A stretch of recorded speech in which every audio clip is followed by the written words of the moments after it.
Vamos a compartir de nuevo la pantalla y vamos de nuevo aquí para explicarle esto.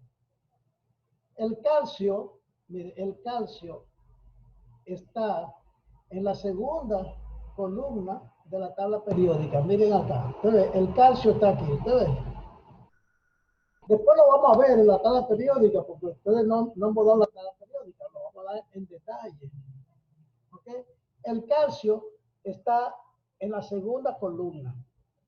Eso quiere decir que el calcio tiene 2 electrones al final. Tiene 2 electrones. Y le sobran. ¿Por qué decimos que le sobran? Porque todos los elementos que usted está viendo acá, a excepción de lo que está en esta columna, que son los gases nobles, todos estos están incompletos en su estructura interna, que esa es la clase que vamos a ver ahorita, que es la configuración electrónica. Entonces, todo lo que está de esta columna, de esta cuarta columna para acá, tienen al final menos de 4. Por lo tanto, para formar 8, estos tienen 8, todos. Estos tienen 8 electrones en su último nivel.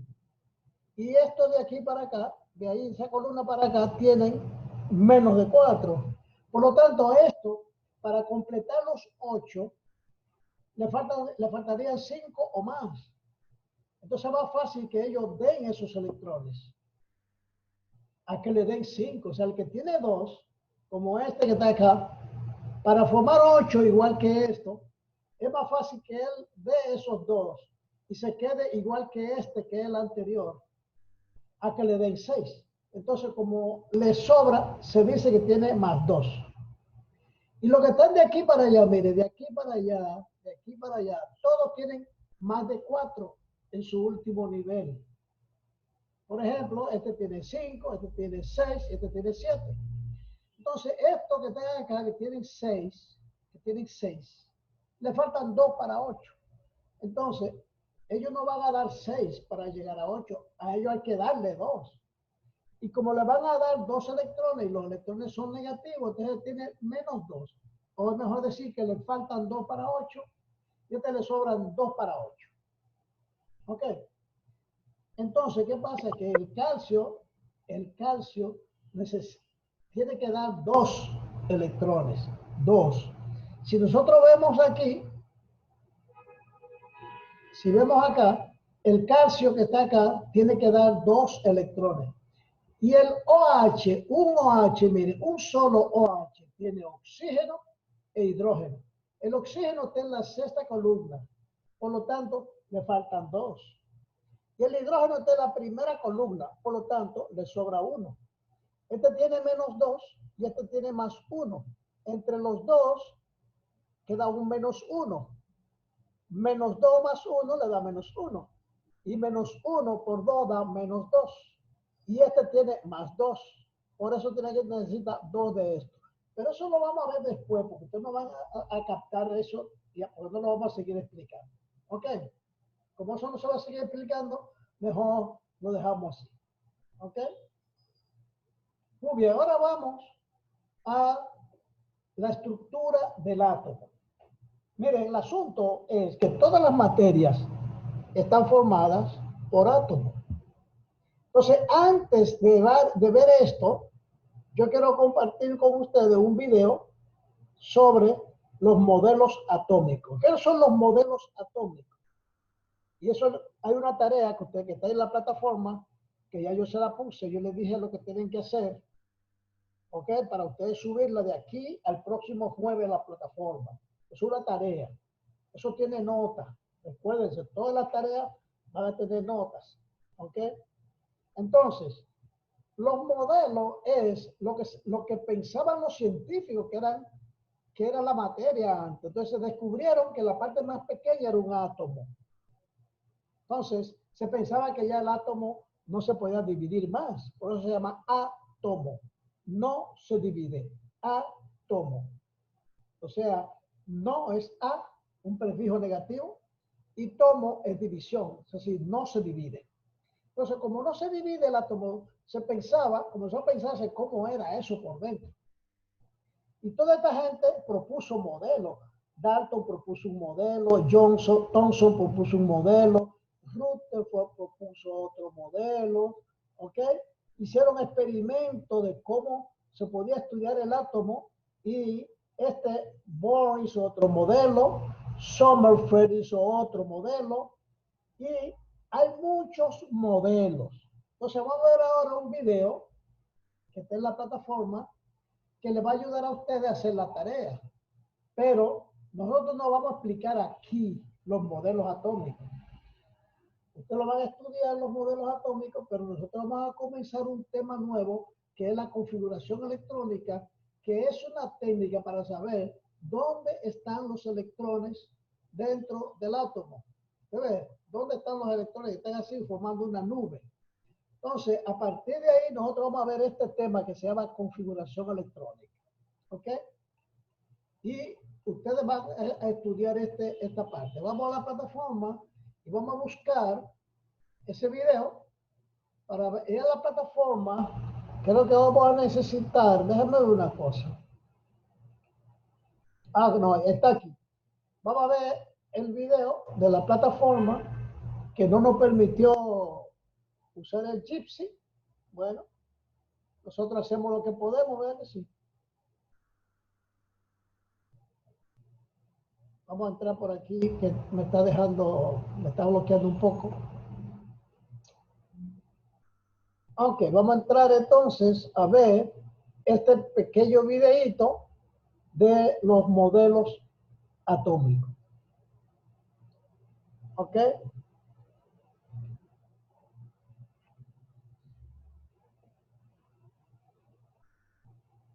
Vamos a compartir aquí. Un momentito que yo tengo que compartir aquí el sonido. Que creo que no se escucha bien allá. Ah, que tengo que volver aquí.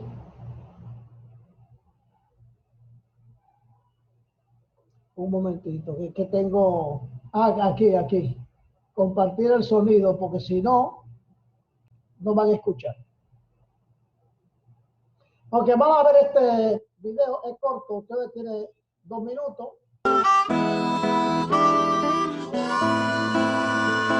Ah, no.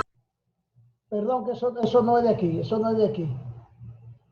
Cogí lo que no era. Ok, eso no es de aquí. Qué raro. Lo puse donde no era, es aquí. Del 1 al 7. Pensé que era esto. Qué raro.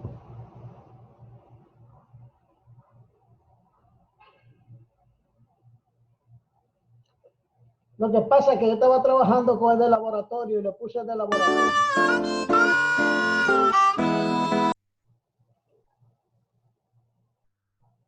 Trabajamos con el laboratorio y le puse que no era. Déjame ver si es este acá.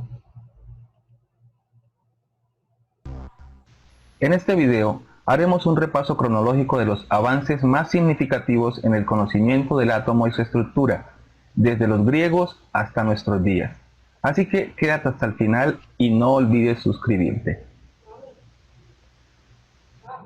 Como en casi toda la ciencia, los primeros en hablar del tema fueron los griegos, en esta ocasión Demócrito y Leucipo, quienes en el siglo V a.C.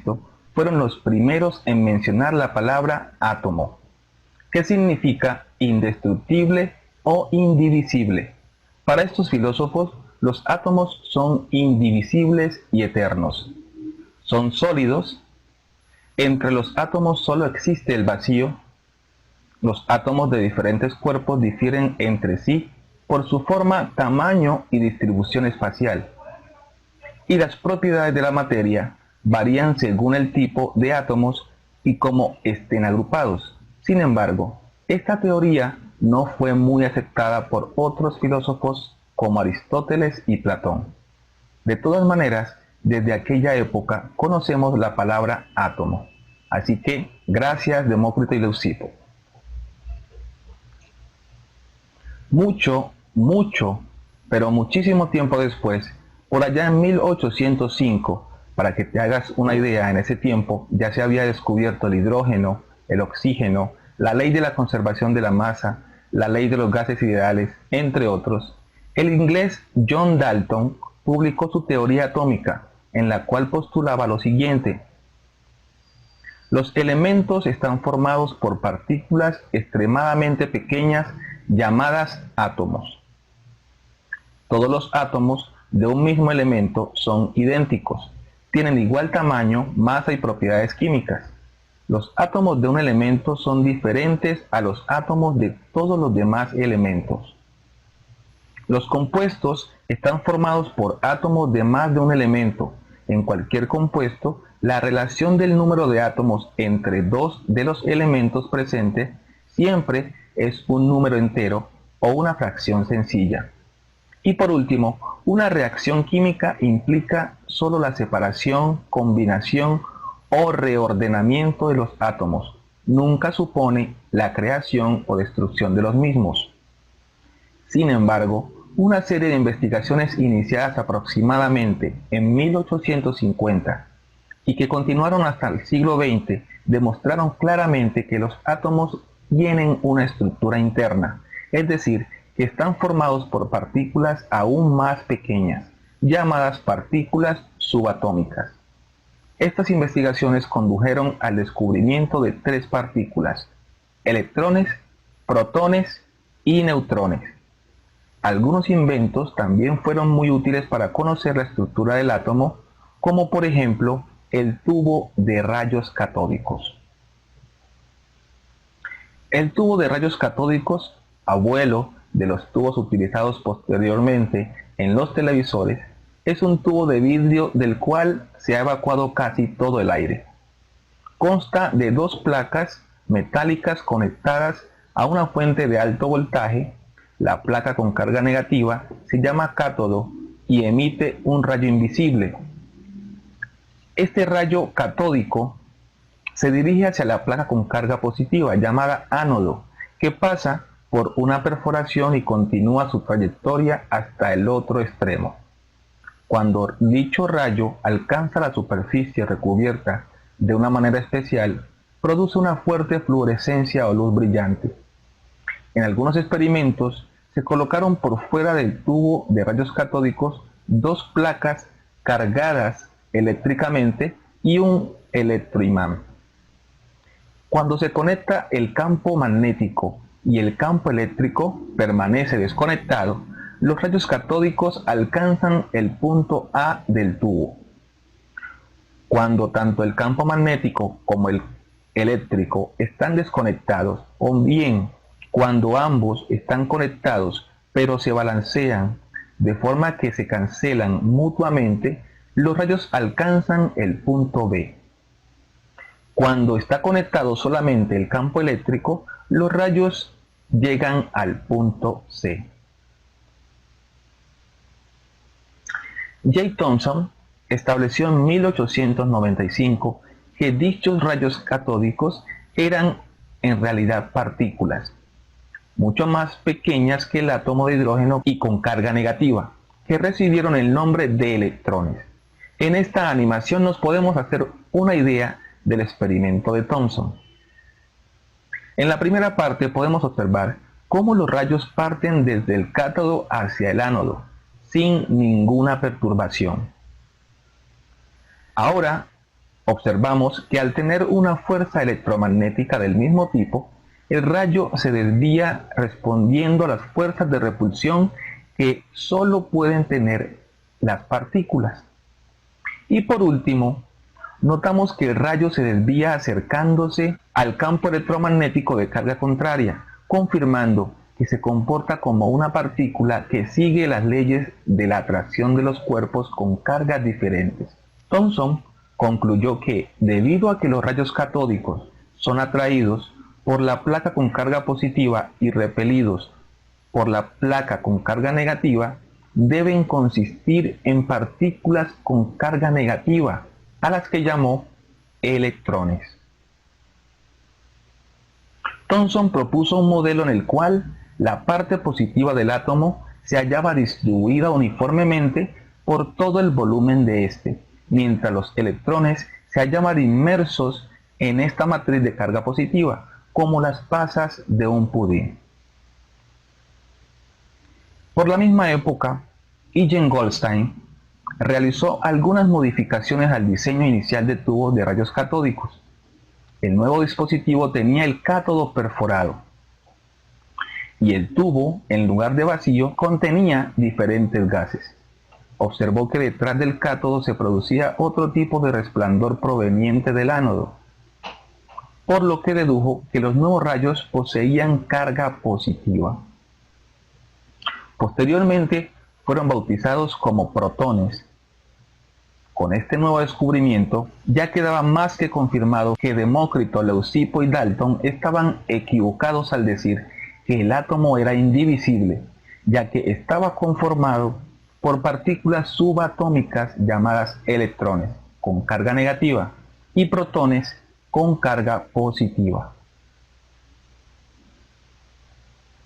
Con los aportes de Henry Becquerel, los esposos Curie, entre otros, se descubrió la radiactividad, propiedad que poseen los átomos de algunos elementos de emitir radiaciones.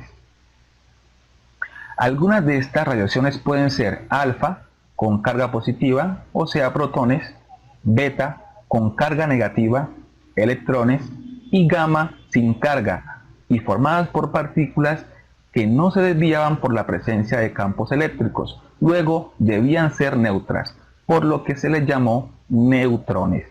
Hasta este momento se conocía que el átomo estaba formado por protones, neutrones y electrones. Ernest Rutherford efectuó una serie de experimentos utilizando láminas muy delgadas de oro y de otros metales como blanco de partículas alfa provenientes de una fuente radiactiva. Rutherford observó lo siguiente: la mayoría de las partículas atravesaban la lámina sin desviarse. Otras tenían una ligera desviación. De cuando en cuando, algunas partículas alfa eran dispersadas o desviadas de su trayectoria con un gran ángulo. Y en algunos casos, las partículas alfa regresaban por la misma trayectoria hacia la fuente radiactiva. Este fue el descubrimiento más sorprendente, pues según el modelo de Thomson, la carga positiva del átomo era tan difusa que se esperaría que las partículas alfa atravesaran las láminas sin desviarse o con una desviación mínima. En consecuencia, Rutherford propuso un nuevo modelo atómico. Con el fin de dar una explicación a este hecho, Rutherford propuso la existencia del núcleo atómico como una zona central densa en la cual se concentraba la mayor parte de la masa atómica. El núcleo debía ser positivo, puesto que las partículas alfa, también positivas, eran rechazadas al chocar contra los núcleos de los átomos del metal. También estableció que los electrones debían mantenerse en constante movimiento en torno al núcleo, con lo cual gran parte del volumen del átomo sería espacio vacío.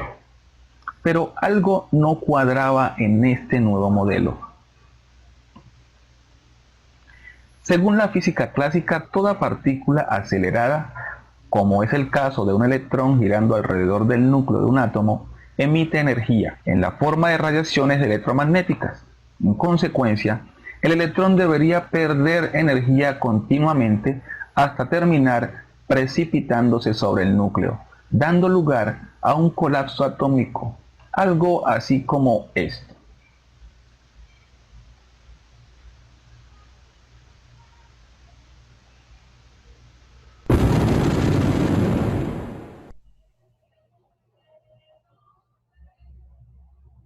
Para solucionar estas inconsistencias, habría que basarse en la naturaleza de la luz y la espectroscopía, es decir, había que analizar el comportamiento de las radiaciones de las que se habló anteriormente. De aquí en adelante, los modelos atómicos se centran en el movimiento de los electrones y su ubicación dentro del átomo. Resulta que cuando un elemento cualquiera es calentado hasta la incandescencia, como se ve en la imagen, emite luz de un color característico que se denomina radiación electromagnética. Si esta radiación se hace pasar a través de un prisma, lo cual se puede hacer a través de un espectroscopio, se obtiene un conjunto de haces luminosos de diferentes colores que conforman el denominado espectro de emisión.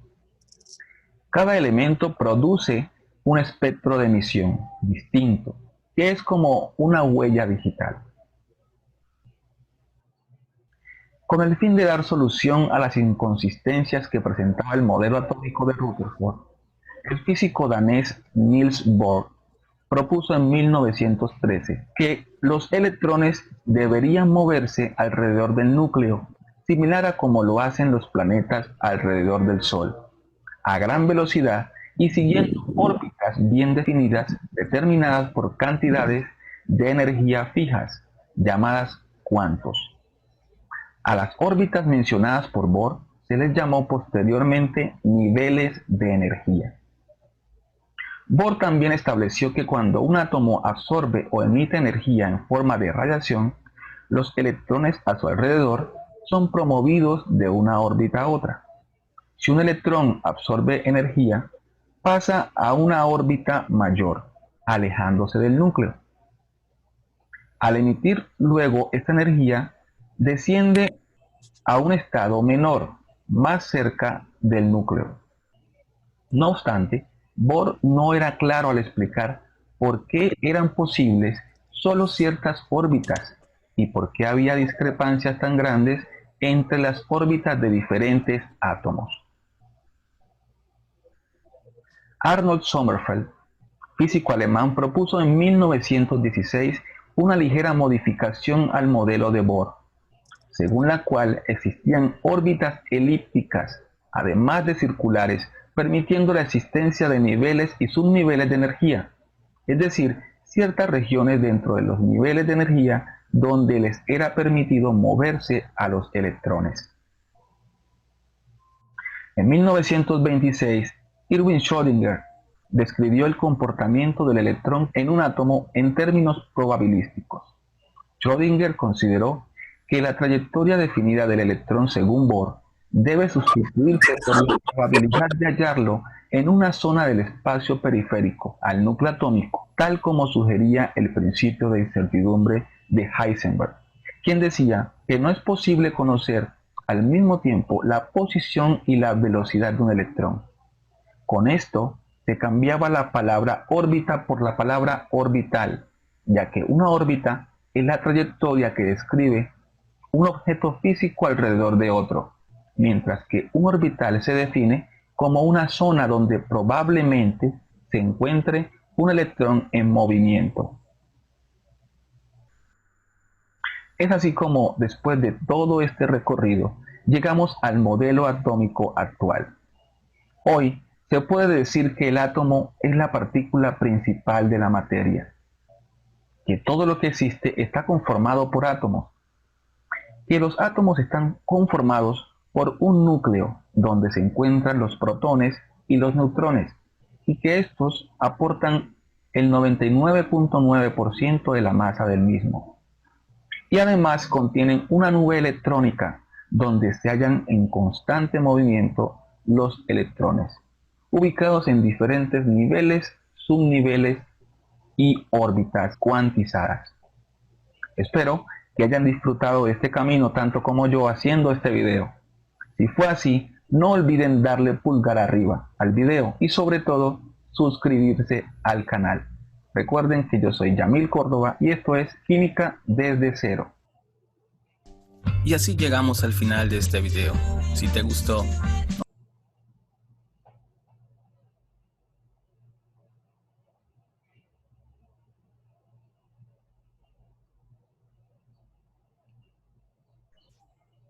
Buen video. Un momentito.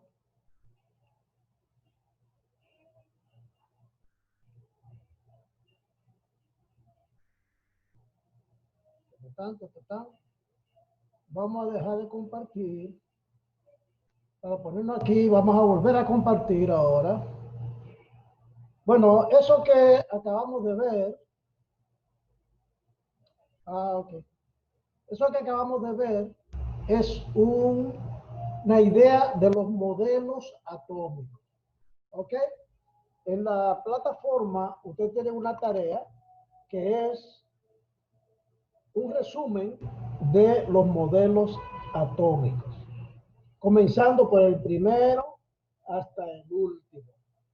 Y nosotros vamos a entrar en un tema ahora, que es la configuración electrónica, y esa configuración electrónica se refiere a cómo están distribuidos los electrones dentro del átomo.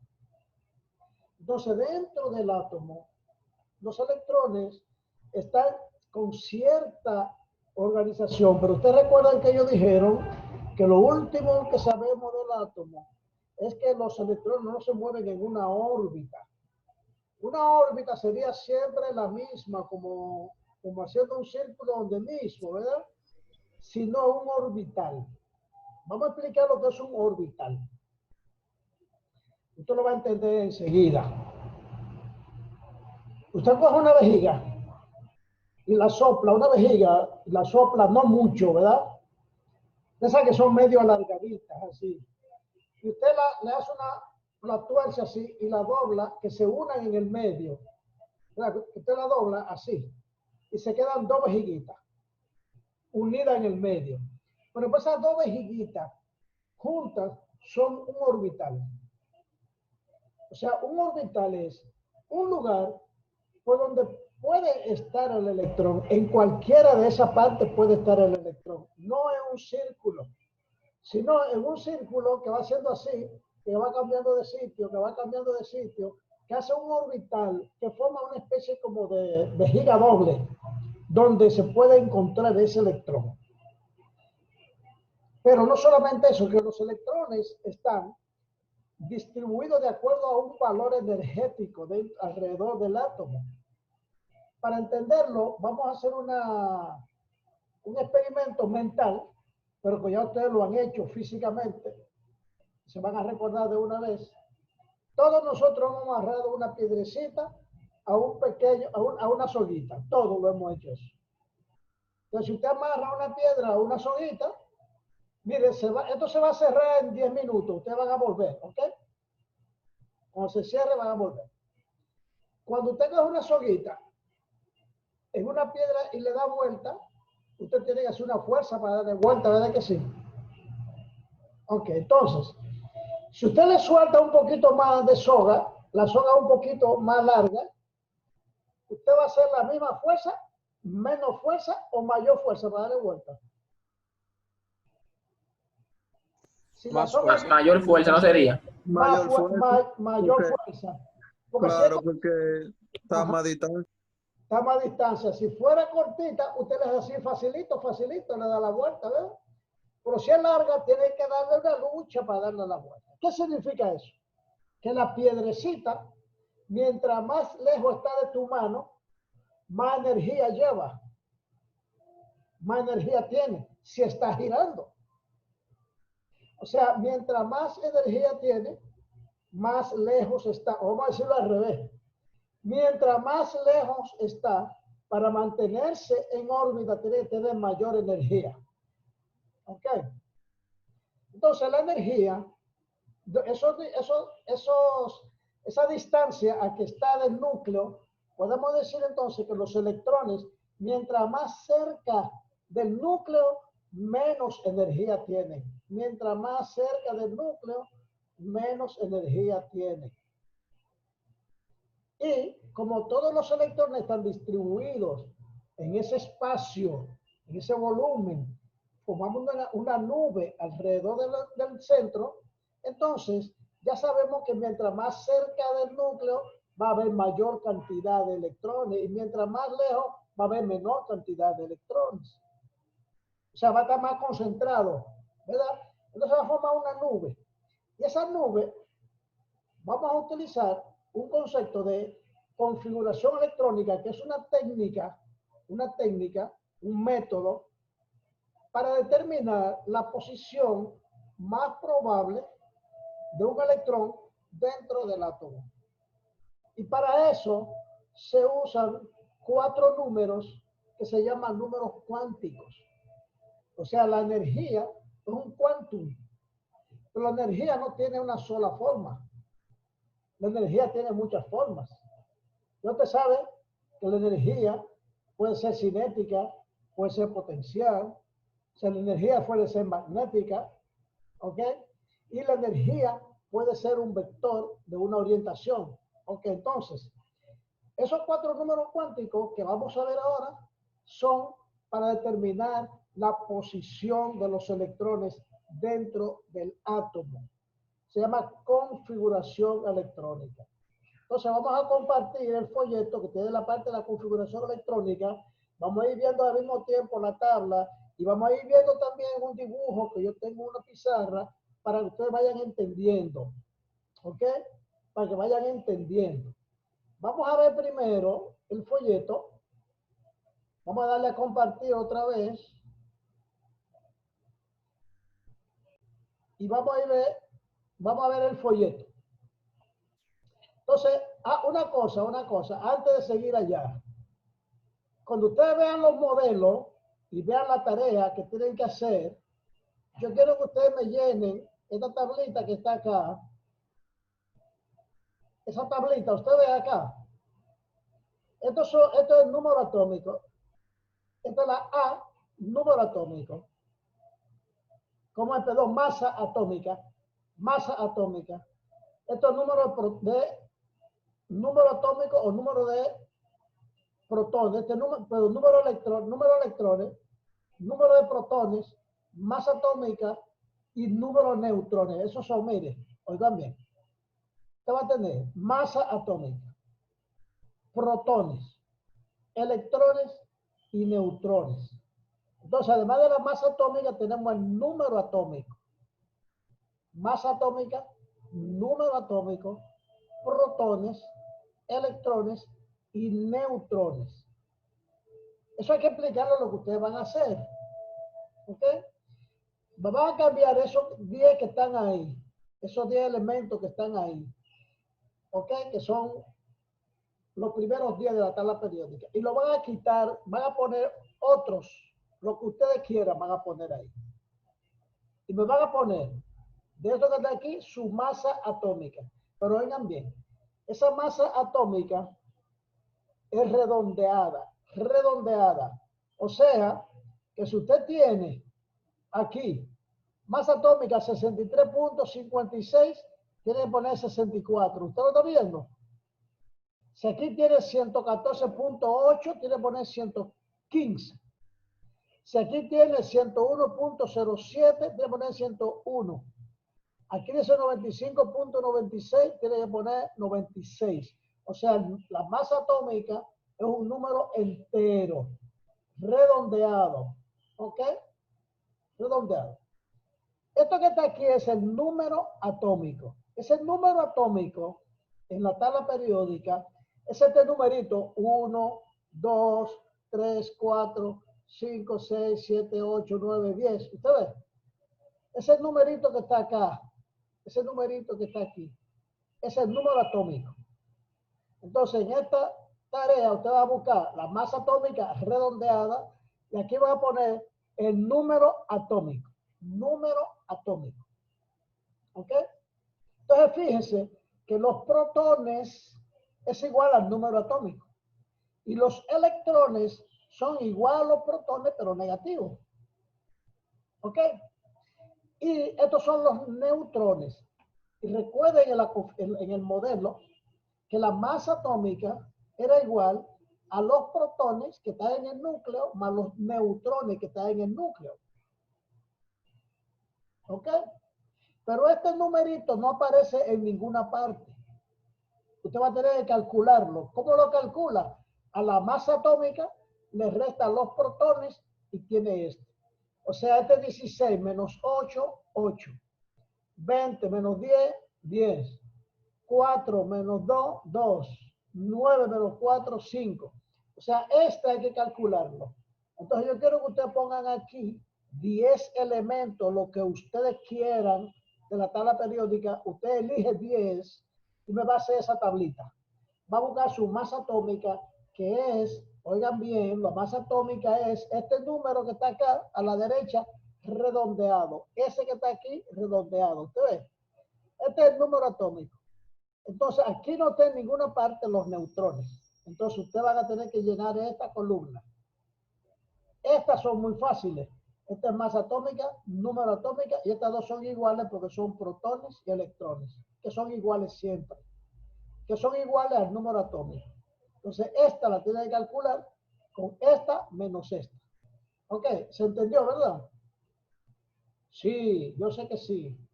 Muy bien. Sí, profesor.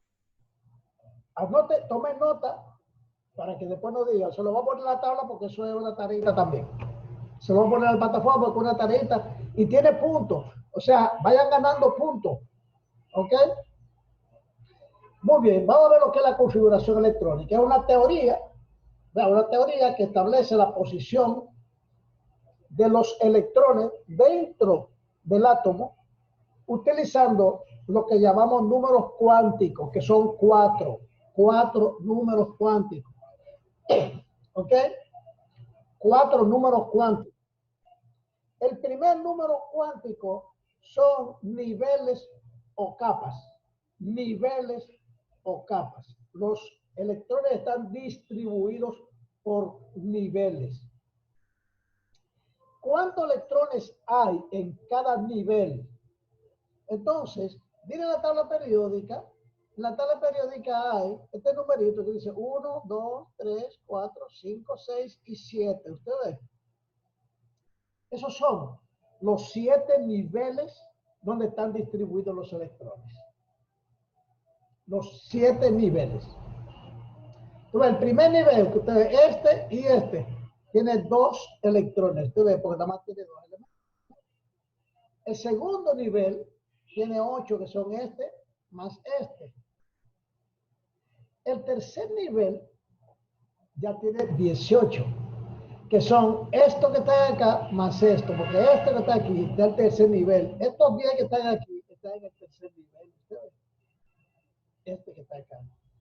Eso lo vamos a ver ahorita o en la próxima clase, porque estos que están aquí están en el tercer nivel y este está en el